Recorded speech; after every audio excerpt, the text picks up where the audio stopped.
안녕하세요. 미술이 술술의 진행을 맡고 있는 손희천입니다. 전문 매체 아트넷에서 발표한 자료에 따르면 지난 10년간 세계 미술 시장에서 작품값이 많이 오른 미술가 100인 중 한국인으로는 단 3명, 이완, 박서보, 정상화가 리스트에 올랐습니다. 더욱이 국내 생존 작가 중 100만 달러, 약 10억 이상의 작품이 팔린 밀리언 달러 작가는 이들 셋이 유일하며, 특히 박서보와 정상화는 한국 추상미술의 대가로 2014년부터 일었던 단색화 열풍의 중심에 있던 작가들입니다. 단색화는 한국의 모노크롬으로 불리며 1970년대 한국 화단에 등장한 무채색 계열의 추상회화 경향으로 구상성을 배제하고 순수한 단색으로만 칠해진 회화를 말합니다. 단색화라는 명칭은 2012년 국립현대미술관이 개최한 한국의 단색화전에서부터 사용되었고요. 지금까지 전 세계 미술 시장에서 고유명사로 통용되고 있습니다. 박서보의 작품 세계는 5시기로 나뉩니다. 물질과 추상의 관계와 의미를 고찰하며 시작한 원형질과 유전질 시기, 그리고 초기, 중기, 후기로 이어지는 묘법 시대입니다. 묘법이란 그린 것처럼 긋는 방법을 뜻하며 쓰기라는 의미를 지니고 있습니다. 따라서 말 그대로 묘법은 선을 긋는 행위의 결과물이며, 캔버스에 물감으로 밑칠하고 그것이 채 마르기 전에 연필로 선을 긋고 또 물감으로 지워버리고 다시 그 위에 선을 긋는 행위를 되풀이하여 하나의 작품이 완성됩니다.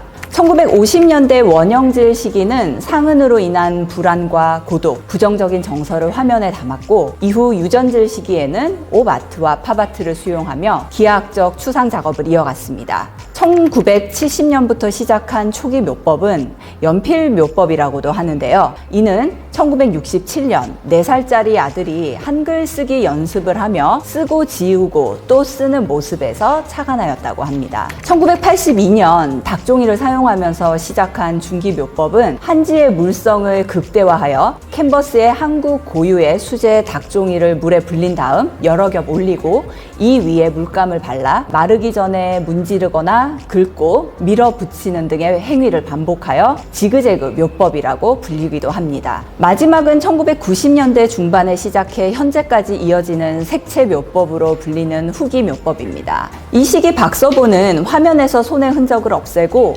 묘법의 변화를 시도하는데요. 막대기와 자 같은 도구를 사용해 일정한 간격을 유지하면서 화면에 길고 도드라진 선과 고랑처럼 파인 면들을 만들어냈습니다. 또 흑백의 화면에 집중했던 작가는 2000년대 초반 단풍 절정기의 풍경을 접한 이후 예술이 현대인의 번민과 고통을 치유하는 도구가 되어야 한다는 신념으로 다채로운 원색의 색면을 만들어냈다고 합니다. 박서보의 작품이 많은 사람들의 사랑을 받는 이유는 한국 고유의 정신성을 강조하면서 백자나 분청사기의 표면을 연상시키는 한국적이면서도 모던한 미감 때문입니다. 여기에 색채, 재료, 기법 등에서 모든 자기성을 배제하고 단순하고 소박한 상태를 지향하는 그의 예술관은 한국적인 추상미술, 즉 단색화의 거장이라는 명성을 얻게 했습니다. 죽을 고비를 3번이나 넘긴 90세의 노장 박서보, 그가 걸어온 길은 한국 근현대 미술사 그 자체입니다. 지치지 않는 패기와 열정으로 끊임없이 변신하고 도전하며 우리 현대미술을 치열하게 이끌어온 박서보. 그러나 그는 정작 관람객은 자신의 작품을 통해 쉬어갈 수 있어야 한다고 했습니다. 여러분도 그의 작품과 함께 잠시 휴식을 가져보시는 건 어떨까요?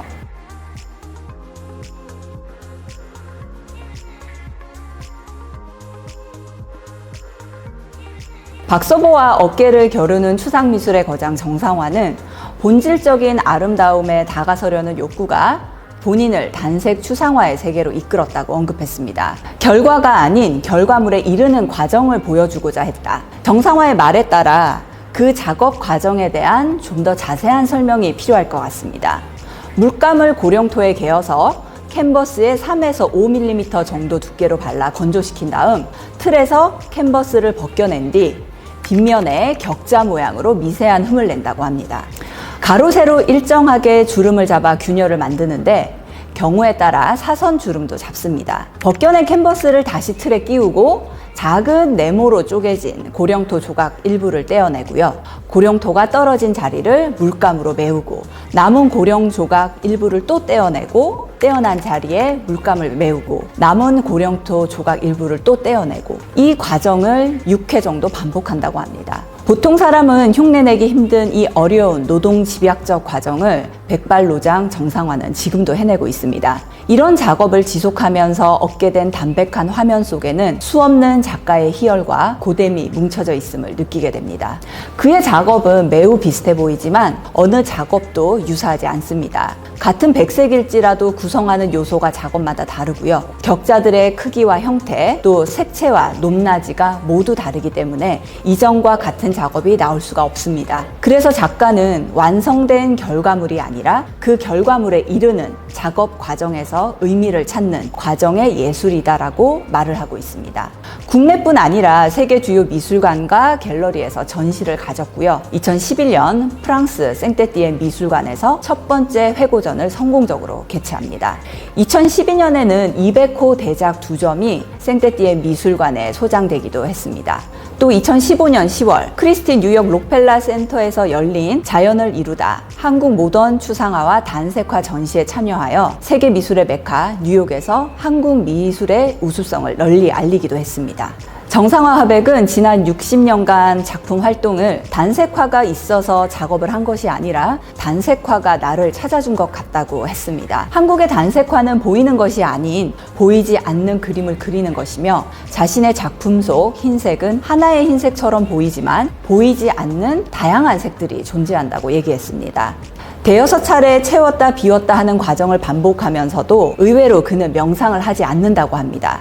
음악도 듣지 않지만 대신 그는 바깥의 물소리, 새소리, 바람소리를 좋아한다고 했습니다. 우리도 그의 작품 속에서 그가 좋아했던 물소리, 새소리, 바람소리를 느껴볼 수 있지 않을까요?